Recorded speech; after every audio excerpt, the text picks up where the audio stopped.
Hello everyone, welcome back to another tactics video for FIFA 23. My name is Ash, or Brahma18, and today we are taking you through Zinedine Zidane's Real Madrid tactics, particularly that system between 2015 and 2018, in which of course they did win back-to-back Champions League titles. The 4-3-3 we are going to go through today, and I'm really looking forward to getting into this one for you. With this in mind, I do quickly want to say before we get into it that if you are interested in kind of that Zidane reign during Real Madrid and kind of his tactics and stuff, I actually did a collaboration with fellow FIFA YouTuber recently, RutJFC, and we did two videos. One of those was talking about a Zinedine Zidane Juventus career mode, what that would look like, and also what his tactics would look like as well.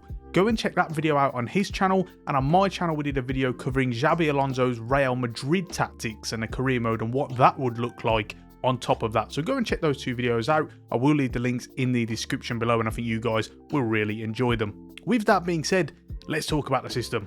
So first things first, we have of course got this 4-3-3. Now there are a couple of positional changes. With the fullbacks, you want to change both of these guys to right and left wing back. What this is going to do, and you'll notice it in the gameplay, it will push them further forward, particularly when you have possession with your own centre backs and stuff. You'll notice these guys just push forward a little bit more, and they tend to join the kind of midfield line a little bit better, and it just gets them more advanced, and it's a really good way of replicating them.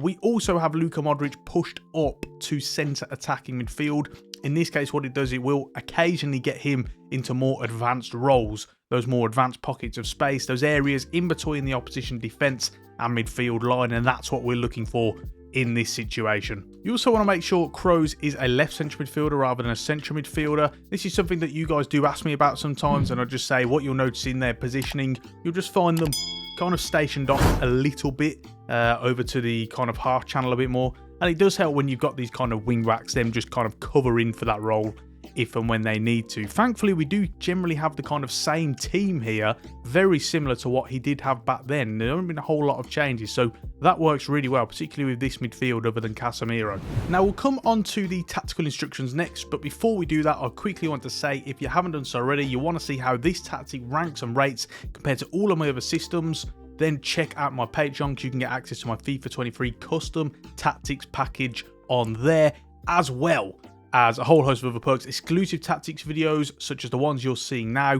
Postecoglou, Celtic, we've got Real Sociedad, we've got Middlesbrough, we've got Crystal Palace, we've got Xabi Alonso's Bayer Leverkusen, we've got a whole host of systems, Eagle Tudors Marseille as well, and a whole host of other perks as well, such as Discord server access, fantasy football access, access to early access to videos, behind the scenes videos, and a whole lot more. So do go and check that one out. I think you guys will really enjoy it. Let's talk about the tactics then. First things first, with defensive style, we have got press after possession loss, giving you that nicely counter-pressing orientated system. We've also got the width on 30, the lowest that it can be on balance before it does go narrow. I noticed they were a little bit more stretched out in order to complement that press. And then with the depth, we have this on 70, and this is a high defensive line. Pushed this up a little bit since we've covered it a couple of years ago on what was, I think it was FIFA 20 when we covered this.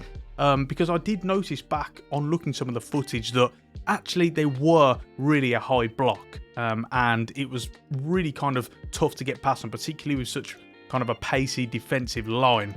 With offensive build-up, we have that on slow build-up to allow them to play out from the back and through the thirds, and then chance creation this time is on forward runs, a kind of rotational varied system in which sometimes they could obviously kind of work the ball into the box and break the opponent down, and other occasions where naturally the likes of the movement and the pace of Bale and Ronaldo and Benzema, they could really kind of exploit teams on the counter-attack as well. So they're that kind of all-rounded, really close to perfect team.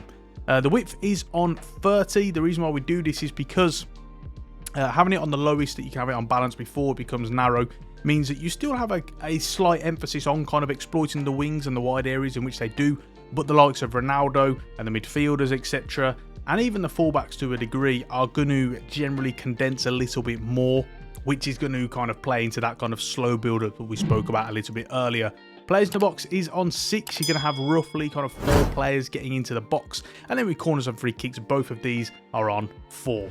So on to the player instructions then. Starting off with Courtois in goal. We've got him on comes to crosses, but he's saving outside the box. He's only on balance. We've mentioned it once or twice before when covering a Real Madrid system.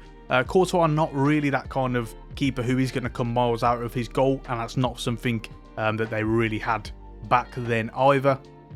With the 2 centre-backs, Rudiger and Militao, in this case, both of these are on absolutely fine. If you wanted to adjust it a little bit to suit the personal instructions of someone like Sergio Ramos, who did, of course, play back then, naturally you would want that on aggressive interceptions. So if that's what you're looking for, you can do that. But in terms of a general sense, you don't need to make any other changes. With both of the fullbacks, or wingbacks in this case, they're on the same instructions. They're on join the attack, and they're also on overlap as well. These guys are going to create the most width in the team, particularly with the 2 wingers who are going to angle their runs a little bit more.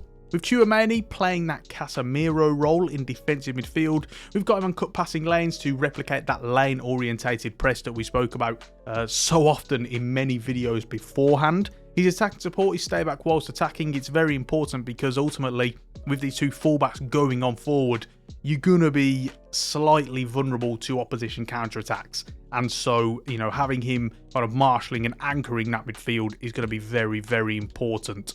His defensive position is also on cover centre. It will be the role of the 2 guys ahead of him to cover the wide areas. With Toni Kroos in this left central midfield position, again, helps with that emphasis on preventing opposition counter-attacks. We've got him on stay back whilst attacking and also stay on the edge of the box for the cross as well. He's, of course, going to do his work in the deeper areas and instigate the play from those deep areas. We've got his positioning freedom on free roam. It's going to help you kind of get him into lots of pockets of space. Again, the way to replicate deep line playmaker with a central midfielder, because naturally you don't have that instruction on here. And his defensive position is going to be on cover wing. Now with Luka Modric, a slightly different role.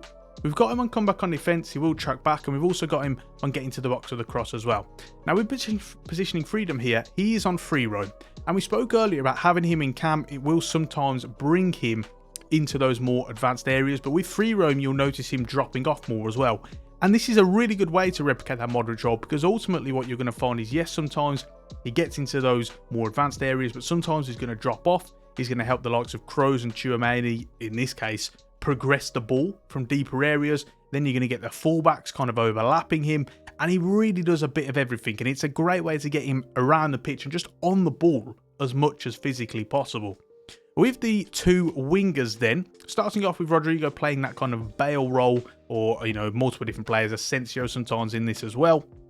We've got him on comeback on defence, and then his chance creation is cut inside, and his support runs are getting behind. What this does is going to get into angle his runs, and we know how kind of Bale really likes to play. It was very, very much looking to kind of penetrate that back line with that sheer pace and get onto that left foot.